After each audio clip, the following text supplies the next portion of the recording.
CBC Radio 1. I'm Paul Kennedy, and this is Ideas. The idea of life as a quadriplegic, or on a ventilator, or without all our mental faculties terrifies most of us. We imagine this kind of existence as unbearably limited and sad, or entailing a terrible loss of dignity. When face to face with someone who's disabled in this way, haven't we all wondered to ourselves whether we might rather be dead than face a life like theirs? But in fact, most of us know very little about the real life experience of people with disabilities. Their voices aren't often heard. Tonight on Ideas, life, death, and disability, with the voices of disabled people who don't wish to be other than they are. Like the voices of the women's movement or the gay pride movement before them, these new voices challenge deeply held beliefs and prejudices. They can make people angry and uncomfortable. This program is prepared and presented by Dave Hingsburger. He's a writer and therapist who works with people who have developmental disabilities. So why don't we just take a big breath, because we've been sitting for a little bit, make sure that you're still breathing. So we can, we'll do the beginning of the song. Take a big breath in, and hiss it out.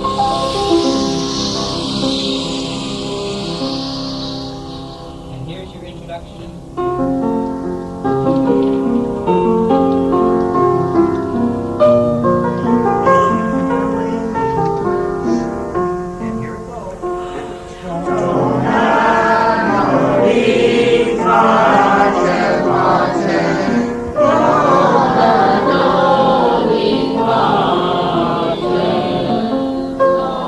It would be easy to simply call it a joyful noise.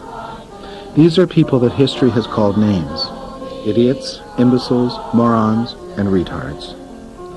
The Garth Homer Society in Victoria has formed a choir of people with developmental disabilities. The choir director, Rod Christensen, takes his job seriously. They sing the Dona Nobis Pacem, a Latin prayer for peace. Seems an odd choice.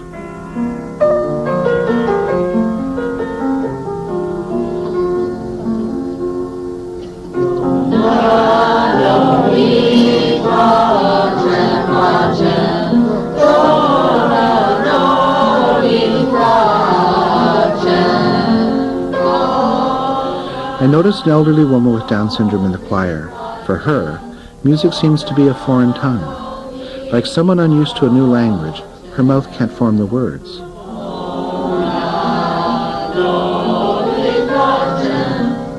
As I watch, the woman's eyes fill with tears. She touches her face, her hair, her dress, as if she needed reassurance that this moment was real. Her wild gray hair and the features on her face mark her like a stigma. For years she languished in the netherworld of the other. You can still sense the institution in her eyes. But when she sings, the shackles of the past are broken, and her body moves to the melody Unchained.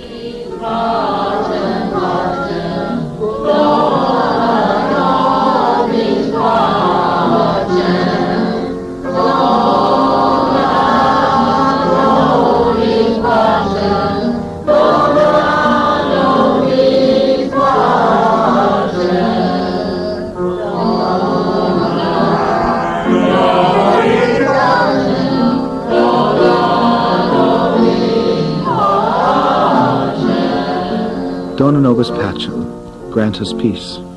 As the prayer settles around me, I want to apologize. I once walked institution halls, but I held the keys. I was one of the captors. I remember being called on a code red, a call for all male staff within 10 wards. The other men and I gathered to take down an out-of-control behavior problem. Without words, we pinned a retardate woman in 4-point restraint. Each wrist, each ankle, tied to the nearest bedpost. My third night on a new job, and it felt like I had participated in a lynching. I know where these people came from. In the land of the long corridor, there was no singing. I wonder if the place that they've arrived is safer. Dona Nobis Pacem.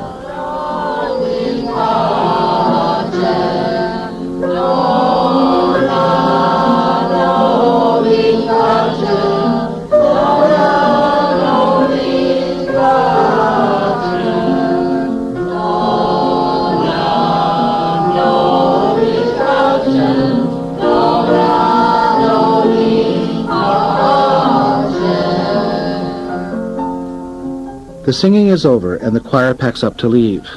I want to talk to the woman with the wild gray hair, but I can't. Her disability won't allow her to tell her story. Laurie, a choir member who is able to speak, explains why it's important for people with disabilities to sing about peace. Well, Donus Novus Pacem means grant us peace, doesn't it? Yeah. What does it mean? Give us peace? Give us peace. Okay, give us peace. Why that song? Why is the choir singing that song? Is there anybody who wants to sort of tell me why that's an important song? It means that we can be at peace with ourselves and know that people will accept us for who we are and why we are here. Even though she has an intellectual disability, Laurie understands that the world does not welcome difference. There's a sense of being unwelcomed at the party. This sense infuses the work of many disability rights activists. Madly puffing on a doctor-prescribed cigarette substitute, Lucy Gwynn considers the question of welcome, of peace. Her small size surprises me. I know her as a powerful militant, the editor of Mouth, an influential disability rights magazine. Lucy, too, has been institutionalized, and her experience explodes through the pages of her magazine. Seen as angry by some, uncompromising by others, almost everyone who disagrees with her dismisses her as a bitch. I knew that a brain injury gave her entry into what she likes to call the mutant classes. Lucy Gwynn believes that people with disabilities live in a hostile world, that peace is far from at hand. There is an ancient hatred, she contends, that we have always had for them. Yeah, it is hatred. I don't think it's fear. Everybody thinks it's fear. I don't think it's fear. Back in the 50s, it was reported in Life magazine. That's where I read it. I was just a kid and I read about it. Some scientists put a happy colony of rhesus monkeys. It was long in the same location, great big environment. And they pulled one of the monkeys out and dyed him green quickly and put him back in, and the other monkeys tore him to bits. It may be as deep as that. And they repeated the experiment again and again. This is important. We are the green monkeys. And the more we are among you, that doesn't seem to change things. Mainstreaming or integration doesn't seem to change that green monkey reflex. You want us dead. We were in Toronto just a few days ago and had pulled up to a stoplight. There was a woman with a disability in what used to be called a banana cart. She was lying flat on the cart, and she had control that she could drive. So instead of sitting in a wheelchair, she was lying on this cart with the sides up, speeding down the road, heading towards somewhere, big grin on her face, and a car pulled up beside us who also saw exactly the same thing. And the guy in the car next to her looked at her, his tears filled his eyes, and he shook his head. Yeah. Do you have any guess at what he was seeing? He was seeing a poor thing. You poor thing. You poor thing is what they see. You poor thing. You are not us. Wouldn't you rather be dead? Is Lucy a militant overstating the case? In answer to that question, she speaks of Tracy Latimer. Tracy was the little girl with cerebral palsy who was murdered by her father in a pickup truck in Saskatchewan. Lucy Gwynn sees in Tracy's death a threat to her own existence. It's as if she and Tracy are monkeys who differ only by a single shade of green. I can't think of Tracy Latimer without choking. Alone in the front seat of a pickup truck. Your daddy takes you out there to take you someplace, and you're all excited, Daddy's going to take you someplace. And Daddy says, wait a minute, I got to do something. And he hooks up a hose to the exhaust pipe of the truck. You can't see all that going on. You just see when he opens the door. I have it all in my mind. And he rolls down the window a couple of inches and sticks this hose in and puts some other stuff around it and says, I'll be right back, honey. And the truck's running. That's just the color of evil. That's exactly what evil is. That's exactly what evil is. To strand her, betray her, abandon her, to plan her death. That's just evil. That's just plain evil. And it's a good thing that people rallied around that. She's real important to me. Wish I could have known her, wish I could have met her, wish I could have stopped that. Mouth Magazine has taken a very strong stance on this as an issue. And I noticed some of the letters that you get to Mouth Magazine on this issue take you on. Okay, so in terms of people within the disability community who disagree, what kind of points are they making, and how would you answer them? They say there must be some kind of safeguards that can be put in place to allow people with disabilities to make that choice like any other citizen, like a consumer. There ain't been a safeguard made that's going to save Tracy Latimer. As long as we publicly devalue the lives of people with disabilities, as long as we're doing that, then Tracy Latimer is going to die. And it's not okay to kill us. It's not okay to kill one of us. Not ever. Not one. According to Lucy Gwynn, Tracy Latimer's murder has become a turning point in disability history. Tracy did not face imminent death from a terminal illness. Tracy did not choose to die. Better off dead than disabled was no longer a figure of speech. It had become a chilling reality. Dr. Dick Sobsey is a professor in the Developmental Disabilities Program at the University of Alberta in Edmonton. He is one of the world's leading experts on the abuse of people with disabilities. He, too, caught his first glimpse of violence towards people with disabilities during his work in institutions in the United States.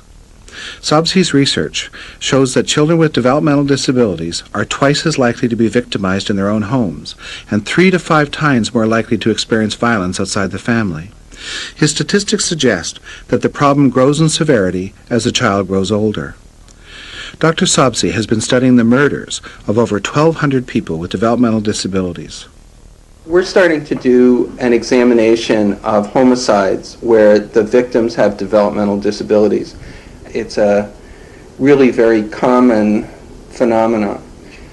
To me, one of the worst cases is a case, I believe it's an Oklahoma case, where a young woman with a developmental disability was adopted by her foster care providers just before her 18th birthday, who went out and bought a $100,000 life insurance policy on her, locked her in the garage, poured gasoline in and lit it up, and took this woman's life in order to claim the $100,000 life insurance policy. And in that case, they were allowed to plead guilty to insurance fraud with all other charges dropped against them. Are there Canadian examples? There certainly are many Canadian examples, and we see clearly the case that has gotten the most attention has been the Latimer case, where you have a father who has killed his daughter, that the notion is that he was doing her a favor by killing her, and therefore even the minimum sentence is too severe, and so that the minimum sentence has resulted in public outrage and a notion that there should be a lighter sentence. In other cases, for example, in a Montreal case where the mother drowned her autistic son in the bathtub, she was allowed to plead guilty to manslaughter and got a 23-month suspended sentence. And it certainly is true when you look at many of these cases where, particularly with parents, but it's not always parents, people are getting no jail time or minimal jail time. And there's a view either that the crimes are simply not important because the victim is not important, or perhaps that in some way the child's disability was the real cause of the crime and not the parent's desire to end the child's life or to get rid of the child. Dr. Sobsey believes that medical professionals also devalue the lives of people with disabilities, that there is prejudice and violence in the clean white hospital corridors. There are numerous reports by parents who discover that they're carrying babies with Down syndrome or other defects and then decide that they want to complete those pregnancies, where they're really harassed by physicians who are supposed to be counseling them, really being pushed toward the decision of aborting those babies. And those same physicians, I think, would see it highly immoral to try to get somebody to abort a baby on the basis of the baby's gender or some other characteristic, and yet they see it as a normal thing. They see it really as the correct choice for somebody to make to abort a baby if it's known to be carrying a disability. Some kids with Down syndrome may have either a stricture in their throat or a ballooning in their throat or an opening between their esophagus where their food should go and their trachea where their air should go. And this needs to be fixed in some way. It's going to be a surgical procedure, but it's a very simple surgical procedure. Sometimes there is a decision simply not to fix it, and unless it's fixed, or until it's fixed by using tube feeding or something, then you really can't give the child food. And there certainly have been examples of kids like that who have simply been allowed to die. I'm using that terminology, allowed to die.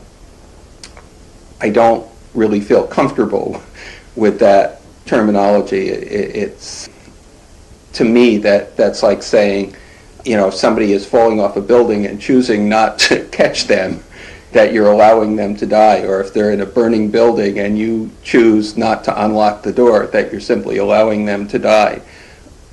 I see that as killing the person. It's an intentional decision in order to bring about somebody's death. And I think when we say allowed to die, we're making it sound like the person wants to die and we're permitting that to happen when in fact it has nothing to do with the reality of the situation. Dr. Gregor Wolbring is a professor of biochemistry who teaches classes in bioethics at the University of Calgary. Gregor, a mass of black hair and full beard, wheels himself into the CBC Calgary offices for an interview. I asked him if he thinks there's tolerance for the idea of eliminating people with disabilities from our society, through eugenics or through outright murder. By now, nothing really surprises me anymore, regarding the devaluation of disabled people's life or death. I'm working on bioethical issues now for 16 years. And of course, coming from Germany, where we had the Holocaust also of disabled people, I just know too much, right, what happened. And I don't see that mankind or humankind is learning from their mistakes. And I really think that in this society, disability is viewed as obsolete. We should get rid of it. Right? The only difference to the Nazi time is that we convince people that we do it not for the good of society, but for the good of the target. You individualize this responsibility. The 90% abortion rate on Down syndrome is not because these are all really bad parents. Right? A lot of them are suffering greatly that they abort Down syndrome, or abort period. But they are all brought up in a negative perception of a certain group. Their PR brainwashed to believe Down syndrome is really something bad. They know that they're getting ridiculed by other people of society. So the only logical option really is to terminate Down syndrome. You don't all by a sudden, only because you have Down syndrome, you become a super mom. All by a sudden you can cope with everything, totally ignore reality of society. Peter Singer is a professor of bioethics at Princeton University. He has written a controversial book called Practical Ethics. In his book, Singer suggests, amongst other things, that killing a cat is a more serious moral ill than killing a child with a disability. 2, he advocates that parents of disabled children should be able to kill their child at any time during the first 28 days of that child's life. Gregor Wolbring thinks Singer is at the forefront of a profound change that is taking place in contemporary bioethical thinking. Up to maybe 20 years ago, the Jewish Christian kind of theological ethics were still dominant, which is in essence the sanctity of life.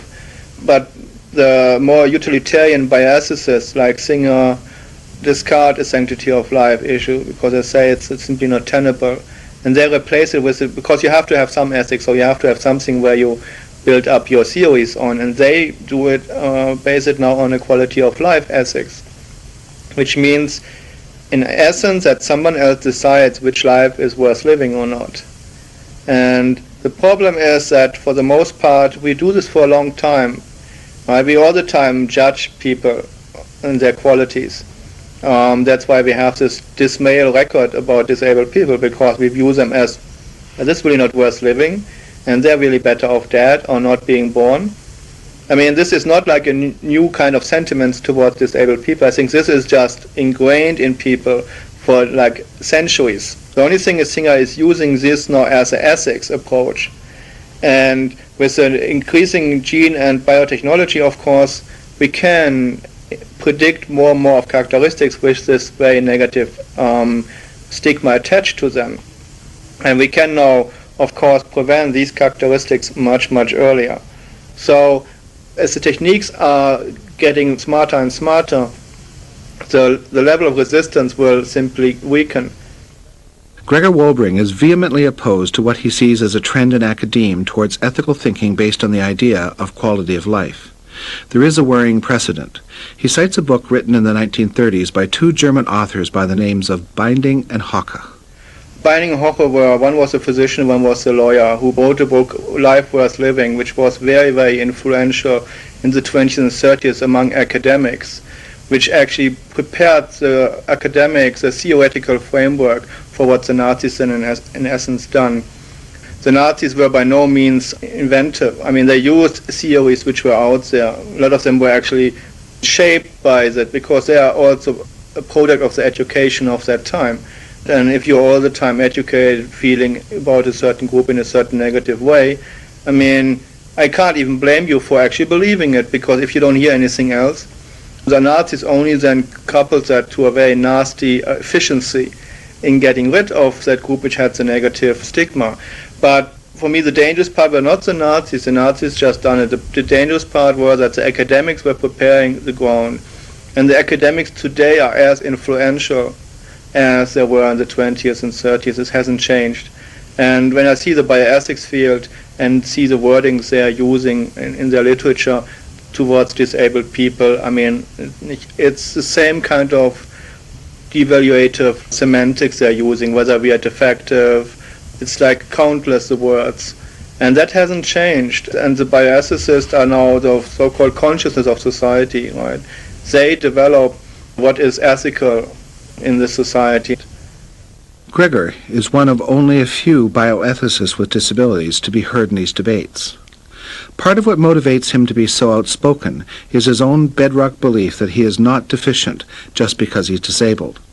I decided to ask Dr. Wolbring a loaded question. If he could take a pill and wake up without a disability, would he take the pill? Now you first have to define, I mean, to tell the people what my disability is. Well, why don't you do that? You see, there's not a problem. What is my disability? I'm a thalidomide, so I was born with a birth rarity, which I prefer over birth defect, which people are all the time using. So is my disability that I have no legs? Right? This would be a medical definition of disability or impairment. Or is my disability that it's a leg-dominated society? Right? If we all have no legs, it would be just fine. I don't need legs, in essence, to be a valued human being. Okay, now, do I wish, or did I ever wish that I want to have legs? No. Why would I? And that's maybe due to my really obnoxious parents, who treated me from the beginning that I am what I am because what I am, not because of my legs or not having legs. They totally miseducated me, obviously. So I have really great problems now in this society to feel that I'm deficient because I have no legs. I mean, you really should blame my parents. I mean, having legs, what would I gain besides that society would view me in a more positive way, which I think is disgusting to start with, right? If I get viewed by society based on my legs, I wouldn't trust their judgment in the first place. If that's all what I am, right, is my legs, then I don't even have to have anything to do with this person. In some ways, this is a pretty good indication reaction. Normally, I only get to know people who are nice, because the ones who are normally not very nice, I mean, they can't get around that I have no legs to start with, because they can't view me as an equal. So I actually have an advantage here, an evolutionary advantage. So, no, in short, I never wanted legs, and I still don't want them. I mean, I had other things that I wanted as nicht from Santa Claus. Right, as a kid, I wanted toys or whatever. Why bothering with the legs? I mean, the legs wouldn't give me friends. The legs wouldn't give me, like, toys, playing. Right? So, no. I mean, why?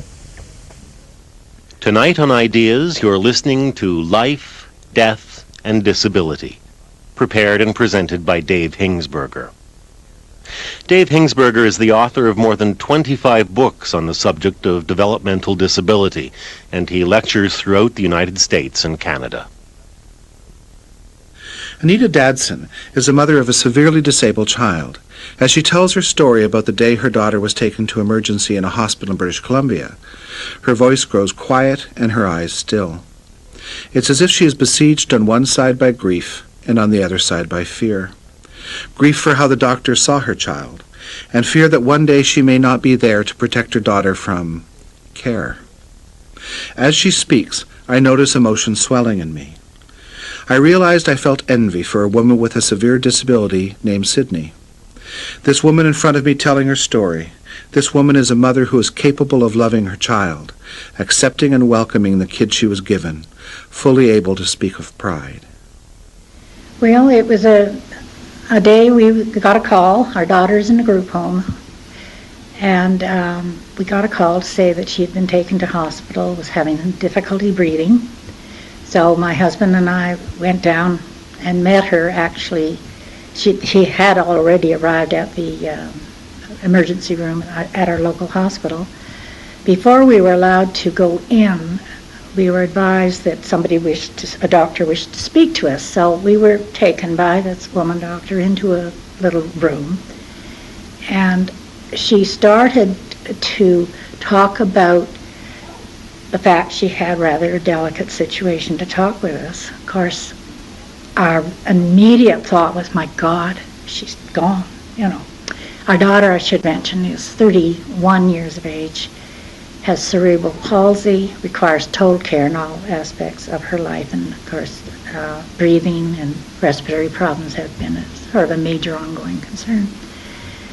So we immediately asked, what's happened? And she said, no, your daughter's fine, but we need to discuss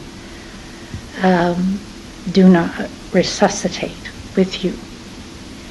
And I immediately said, look, we don't even know what's wrong with our daughter. This is not an appropriate time to bring this up. All we can tell you is we want the most aggressive treatment possible. She's a beautiful young woman. We love her dearly. She has a great life, So the doctor fortunately backed off. We then were allowed to go in and see our daughter, who was struggling. There was no doubt. You could just see she was having a really tough time. She was then taken to intensive care. We went with her. Again, I was approached by another doctor in the intensive care unit, this time in the middle of the chaos of, if anyone's been in an intensive care unit, they know it's not a pretty place. Again, I was approached about the question of do not resuscitate. And I again said, look, we've been through this down in emergency. It's on the thing. We want the most aggressive treatment. I said, please, we don't even know what's wrong, and we need to be with our daughter. Well, the doctor backed off again. And by this time, I was just beside myself. Well, then she was kept in overnight in the intensive care. They got her breathing under control, and she was then sent down to a ward. The hospital nurses were concerned that they felt this child was too ill to be there. They didn't have the staffing. They finally did get a nurse up from emergency to take over because they just had two other patients that obviously were ill and needed their attention too. The upshot was that the nurse really said she shouldn't be here. She should be back in intensive care. And if she continues to struggle for her breathing the way she is, she's going to run into serious, serious trouble. So the decision was that we should perhaps get her on a respirator. We asked to discuss the procedure with the doctor who was going to be putting her on the respirator.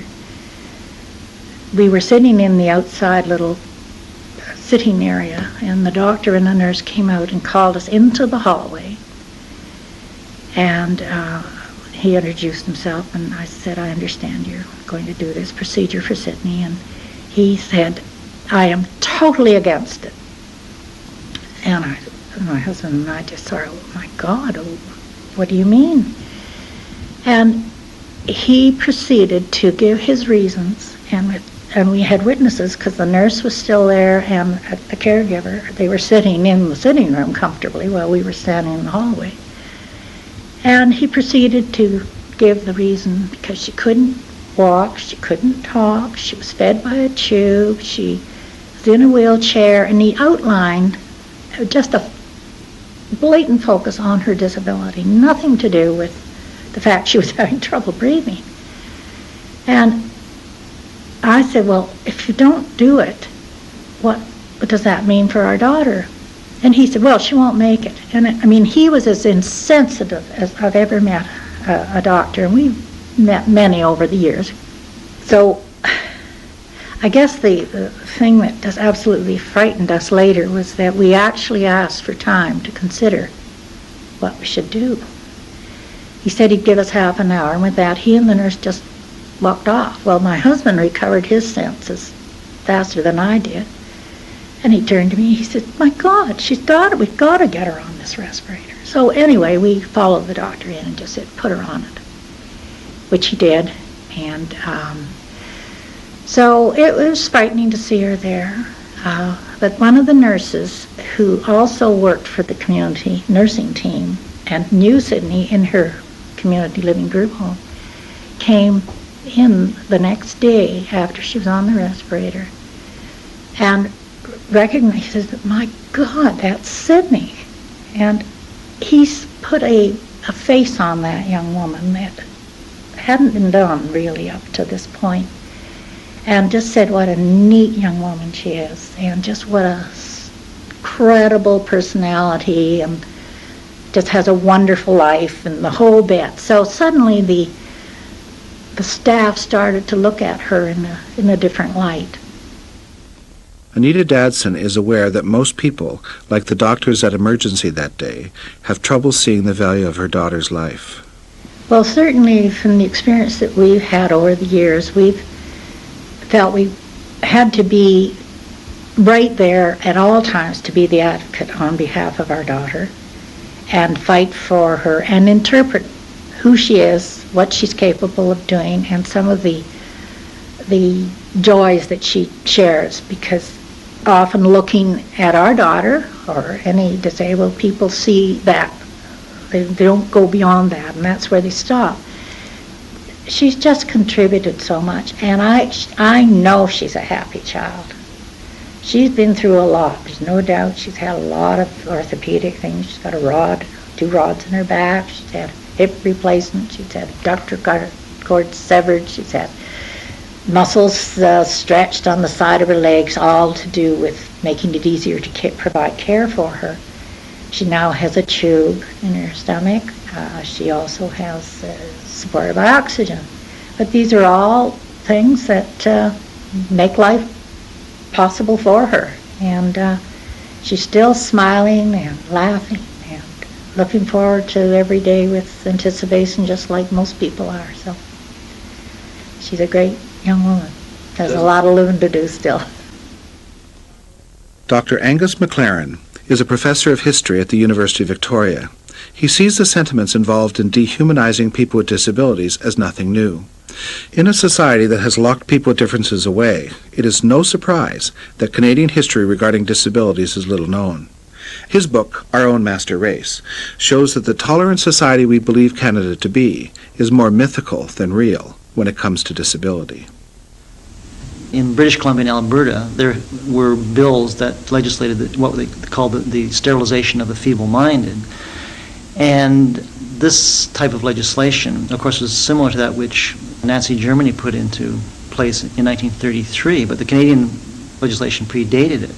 So I was really struck by the fact that you had this pervasive preoccupation with what they called race betterment, even in the democracies in the Western world. And a very little bit of investigation showed that it was widespread throughout America and Protestant Europe. In the Canadian context, what was striking was the fact that, of course, Canada was a new country. It was very proud of the fact this huge migration that came into the country before World War I. But That, at the same time, triggered amongst the Anglo-Saxon elite fears of being swamped by what they called the unfit. And so eugenic ideas, and of course the notion of eugenics was that you can basically breed a better race. This notion really caught the attention of the Anglo-Saxon elite in Canada. Again, I should stress that everyone's pretty much talked about race in very simplistic terms in the first half of the 20th century. Everyone sort of agreed that it was a good idea to improve the race and that it was indeed possible.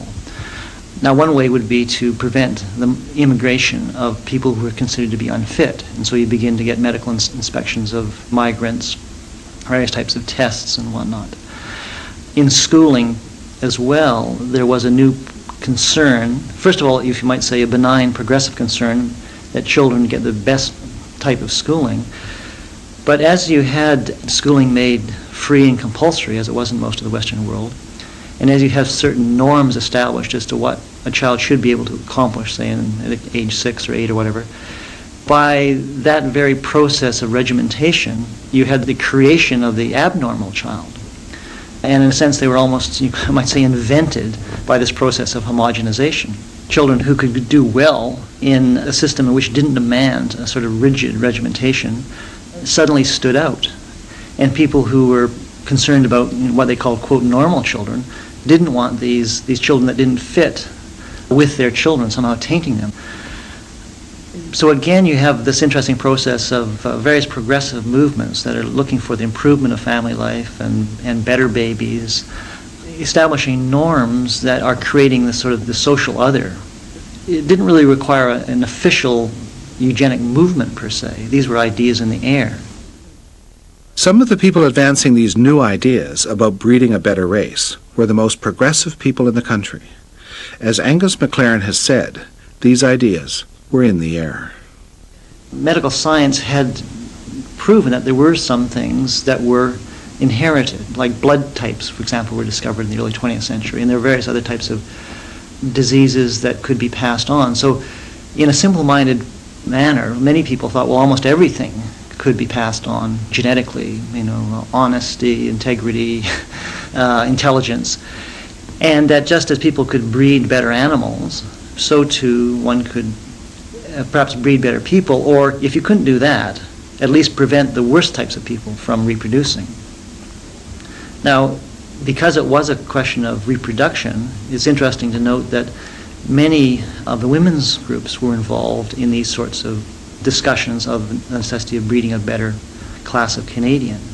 People like Nellie McClung and Helen McMurtry, who were advancing the rights of women and the importance of childbearing and a proper motherhood, were often led at the same time to denigrate those who they saw as improper mothers or babies that shouldn't have been born, as they would say. People with physical and mental disabilities were deemed unfit, and so the question arose what to do with them, how to keep them from tainting the rest of the population. The solution was obvious: segregation.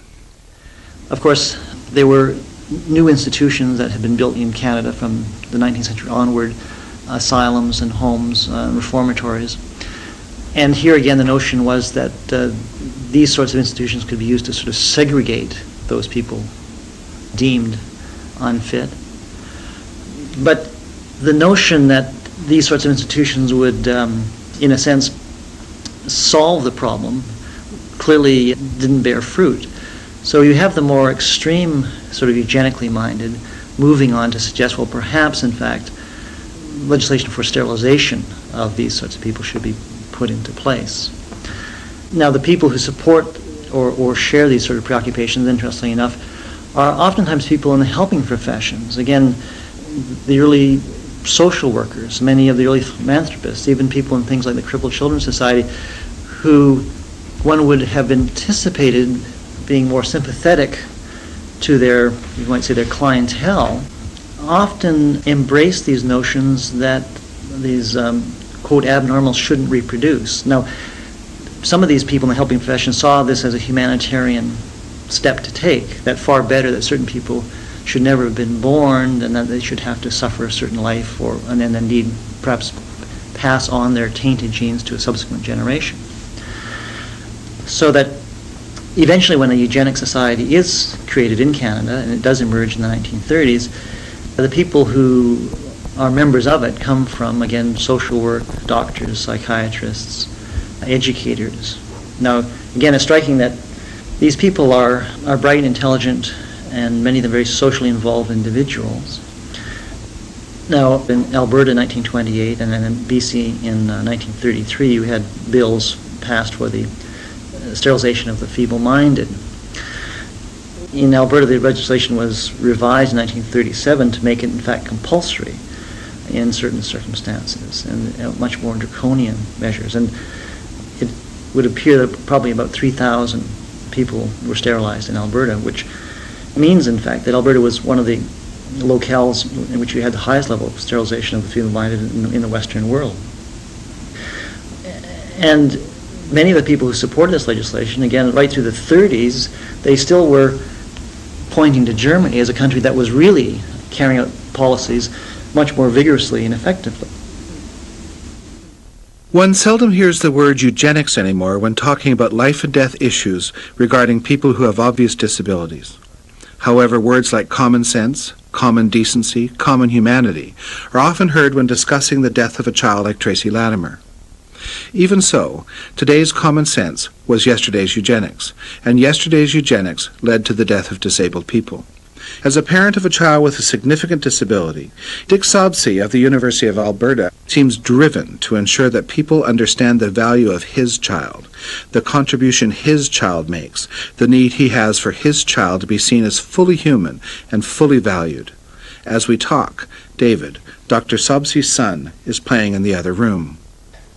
I think our kind of notions about predicting what somebody's life is going to be like or not like, who has a disability and who doesn't have a disability, is somewhat misleading. And if you look at historically, we can see lots of cases of people who are seen as poor prospects who actually became very productive members of society.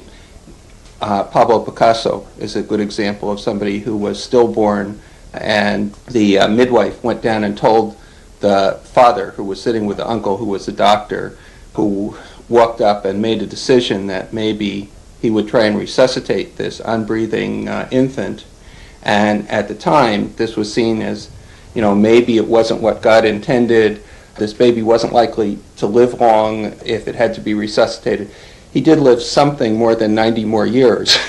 And although he seemed to have a little bit of a problem getting the eyes on the right side of the face and stuff like that, he did become a fairly productive member of society. Another example would be Nobel, who had very severe physical disabilities and who wasn't allowed to go to school, and at 8 finally went to school for a while, was teased mercilessly, ended up going to school for a few months and was considered too severely disabled to go to school. Throughout his life, he often made allusion to the fact that there was a discussion about whether he should be suffocated at birth or allowed to live. And clearly, I suppose, if you don't like dynamite, you could see that maybe it would be better the other way. But this is somebody who made an enormous contribution to society. And I think people can sort of look at Picasso and say, well, he didn't really have a disability. He looked like he might have had one, but he escaped. You look at Nobel, you say, well, he had a physical disability, but he wasn't mentally handicapped. He was obviously a very intelligent person. But you can look at the whole range. Hikari Oe, who was born with most of his brain outside his head, is severely autistic, clearly is mentally handicapped, has become a great classical composer and, is recognized as making a significant contribution to music. And so, when I think about my son having a disability, and I think, well, he's probably not going to be Picasso, and he's probably not going to be Nobel, and he's probably not going to be Hikari Oe, but he makes a personal contribution to our life.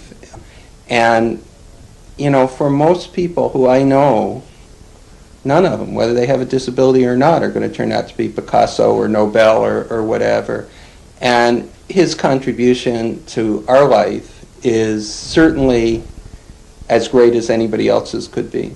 And again, I think we don't hold everybody accountable to that standard.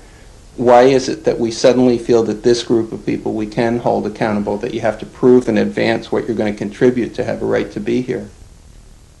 Cal Montgomery is a woman with autism. I first became aware of Cal in my reading of academic journals. She uses a scooter to get from place to place, and when overwhelmed, must speak through a voice simulator. Today, though, she manages to use her voice throughout. She leans into the microphone to speak. Her head, near bald from a buzz cut, is almost perfectly round. She says that she's glad I'm fat. Oddly shaped people she can recognize. She has no facial memory for normal people. She says this with a tone of voice that communicates that for her, this is no loss. Cal, like many with disabilities, was faced with being told, flat out, by her parents, that they wished they'd had a choice, that they could have eliminated her. Now Cal has eliminated most outside the disability community from her life. We didn't want her, and she doesn't need us. I became aware, certainly by 5, that I was not the child my parents wanted to raise. I was not who they wanted me to be. And I didn't really have a name or anything for that for some time. I think the last time my mother and I discussed it openly was I was visiting her from college, and we went out to lunch, and she said, I really regret that I never aborted you when I had the chance. And whatever you think about a woman's right to choose, I do think 18 years after the start of the 3rd trimester, you should perhaps not throw it in people's face. That's just not a polite thing to do. I knew how she felt. But I also know that they had real doubts, particularly as I was older and I was institutionalized and they were being told I would never live on my own and I would never be able to be capable of self-care, and that I was incapable of loving them and other things, which obviously are not true, but they had no way to know this at that time, that she really did not want to have born the child that she did. And I think the worst thing for me was a series of discussions I had with my sister, who really wanted children. And she had decided quite young she was going to adopt, because she was terrified that whatever made me like me had a genetic basis, and she would have a child like me. And she has adopted. I have a beautiful nephew. But it hurts to look at him and know that one of the reasons that this child is my nephew is the terror that that there will be another me in the world. I hear a lot that I would be better off if I were dead. I hear a lot that other people would be better off if I were dead. I don't know if other people would be better off. Certainly I have friends that don't buy that, and I'm no longer in my family's life. They have decided they don't want me, and I told them fine. But I hear that a lot. I think as I've changed, because I also have developing problems with mobility and I'm becoming more visibly disabled, it's a lot harder to pass when you have an enormous scooter that you're riding around on. People suggest to me that it would be a good thing. People that don't even know me. And I find it unnerving that it's been suggested to me by, audiologists. Perhaps this hearing loss will be irreversible, and then maybe, you'd be better off if you were dead. And of course, for me, sound hurts, so I would love to have an irreversible hearing loss, but I don't have the guts to say that to an audiologist. So the issues are raised around discrimination, around the assumption that if you are disabled in certain kinds of ways, we should sort of push you along towards it. It's a power thing. All my life, other people have decided what is best for me and gone ahead and done it, really without my permission or approval. And as horrible as institutionalization is, there's at least possibilities to get out of it. Once they kill you, it's kind of over. Better off dead, better off not here. This is the message that people with disabilities are given. To Lucy Gwynn, editor of Mouth magazine, the message is outrageous. Well, we got real pissed off when a couple of people who didn't want to die were killed by well-meaning, I'm sure, well-meaning physicians, well-meaning relatives. And Jack Kevorkian, too, was killing people who said they wanted to die, who were recently disabled and hadn't had a chance. Here's the principle. If you walk into your doctor's office and say, look, my husband just left me, my kids are in trouble, my life is a mess, nobody loves me, nobody wants to be with me, I want to die, he won't let you do that. He won't give you a pill to do that. If you have a disability and you say those same things, he'll give you what you need to die. Now, we're asking for equal opportunity suicide counseling. Seems simple enough. But the assumption is that we do want to die, that nobody would want to live like that. And here, my answer to that, I think, is pretty graphic, but important. Here in the U.S., there are 54 million people with disabilities. If we all wanted to die, we'd be dropping off roofs like rain hitting the sidewalk. You'd see us dying on the streets. You'd see us dying everywhere. There'd be an epidemic of suicide. Obviously, don't want to die, and don't imagine that if you were one of us, you would. People with disabilities are beginning to recognize that a history of ostracism, a lifetime of facing obstacles, and a shared sense of outrage has created a distinct worldview, if you will, a culture. Next week, the voices of this community raised in pride and anger, and perhaps for the first time in history, in unison.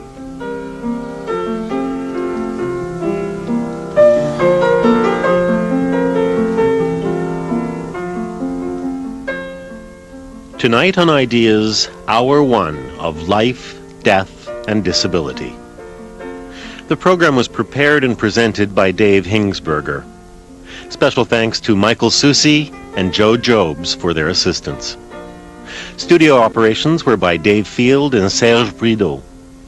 Associate producer, Liz Naj. The program was produced in Montreal by Jane Lewis.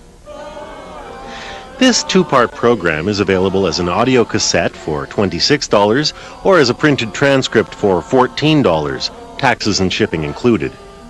To order right now using a credit card, call area code 416-205-7367. Or you can send a check or credit card information to Ideas Transcripts, Box 500, Station A, Toronto, M5W1E6. Our email address is ideas@cbc.ca.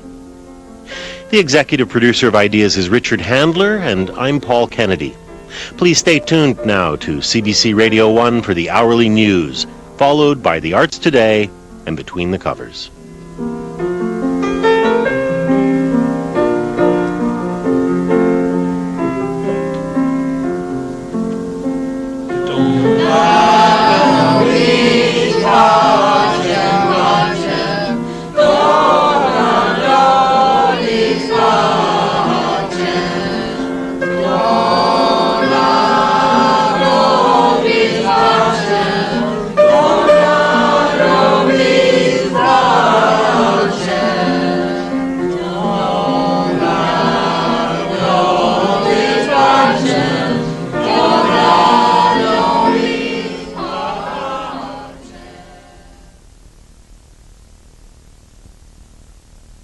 I'm Nora Young, and you're listening to CBC Radio.